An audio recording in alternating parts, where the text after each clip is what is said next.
You got a message from someone you sort of know, a link. Nothing suspicious about it. Maybe it's a funny video, a news article, an image someone wanted to share. You clicked it. You didn't download anything. You didn't enter any passwords. Nothing seemed off. But in that single moment, without you knowing, they already had something on you, your IP address. And today, I'm going to show you exactly what someone can do with it, how they get it, what it reveals, and how to stop it from happening to you. Before we get into the deep end, let me explain what an IP address actually is, because most people have heard the term. They've seen it thrown around in movies. They kind of know it's a thing, but they don't really understand what it means in the real world. Every single device connected to the internet has one. Your phone, your laptop, your smart TV, your router. Think of it like a return address on an envelope. Every time you visit a website, send a message, stream a video, or click a link, your device is automatically sending that return address along with the request. It has to. That's literally how the internet functions. Without it, websites wouldn't know where to send information back to. Now, that address doesn't have your name on it.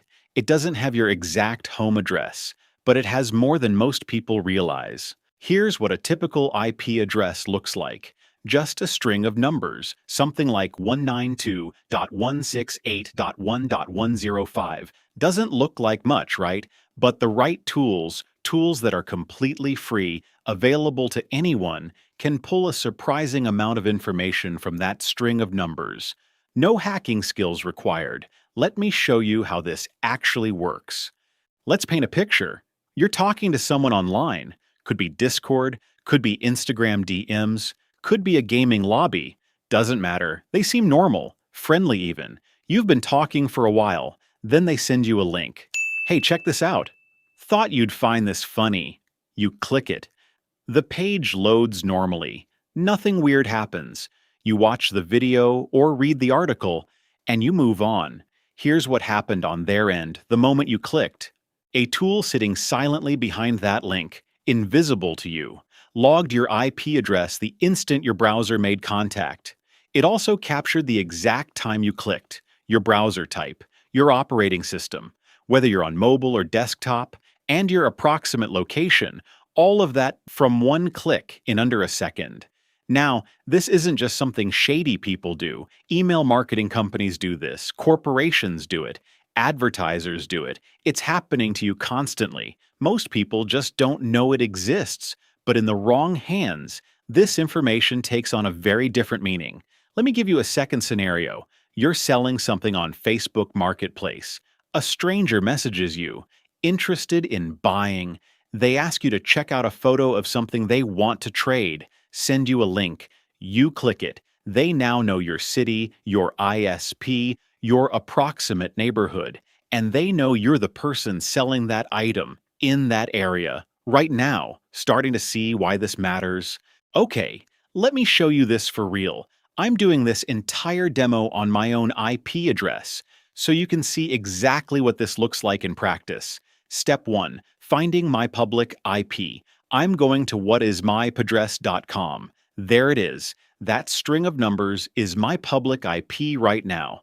This is what every website I visit can see, every link I click, every server I connect to.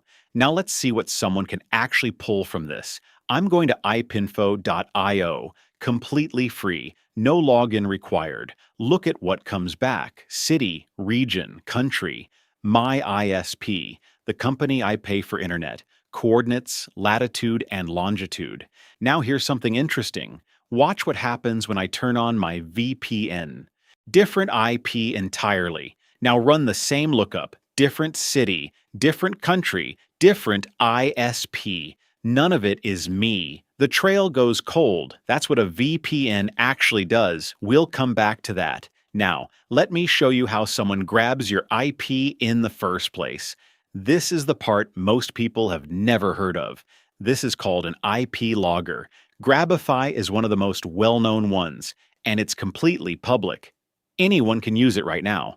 What it does is take any normal URL, let's use a YouTube link, and wraps it in a silent tracking layer. When someone clicks it, they land exactly where they expected. The YouTube video loads normally. Nothing seems off. But in the background, Grabify logged their IP address, time of click, browser, device type, location. Watch. I'm going to click my own tracking link from a different browser. There it is. My IP, time of click, my browser, my device, all of it logged instantly. That's the whole technique. No hacking, no malware, no technical skills, just a free website and a link that looks completely normal, and most people have no idea it even exists. Now, before you go completely off the grid, let me be straight with you about what an IP address cannot do, because there's a lot of misinformation out there, and I'm not here to exaggerate. An IP address alone cannot give someone your real name. It cannot give them your exact home address. It cannot access your device or your files.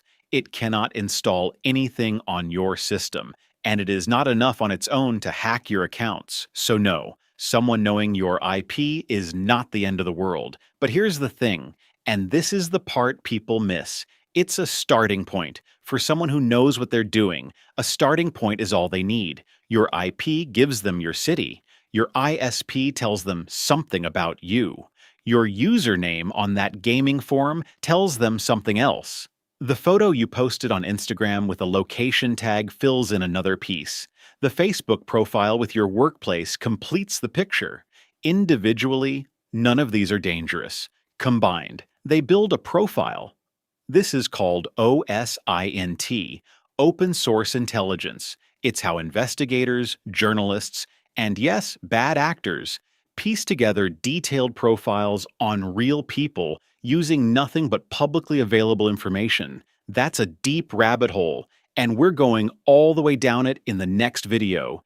So you know exactly how it works. Here's what you actually do about it. Number 1, think before you click. This sounds obvious, but most people click links on autopilot. Random links from people you don't fully trust. Don't click them. If you have to, paste the URL into getlinkinfo.com first. It shows you where the link actually redirects before you ever open it. Number 2, use a VPN.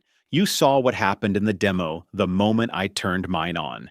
Completely different IP, different location, different ISP. A VPN replaces your real IP with a server IP that could be anywhere in the world. It's not a perfect solution, nothing is, but it's the single most effective thing you can do right now. I'll link the one I use down in the description. Number 3, be aware of what you combine online. Your IP alone is not the problem. Your IP plus your username, plus the city you mentioned on Twitter, plus the school you tagged on Instagram. Now someone has a real picture of who you are. Keep different parts of your online identity separate. Number 4, check what your own IP exposes right now. Go to ipinfo.io and look yourself up. See exactly what someone else would see. Knowing what's visible is the first step to controlling it. The internet was not built with your privacy in mind. Every click leaves a trace. Every connection tells a story. Most people go their whole lives without knowing any of this. Now you do. Next video, we go into OSINT, how much information is publicly available about you right now, without anyone breaking a single law, using nothing but your name and a few free tools. You might not like what you find. Stay safe, stay sharp.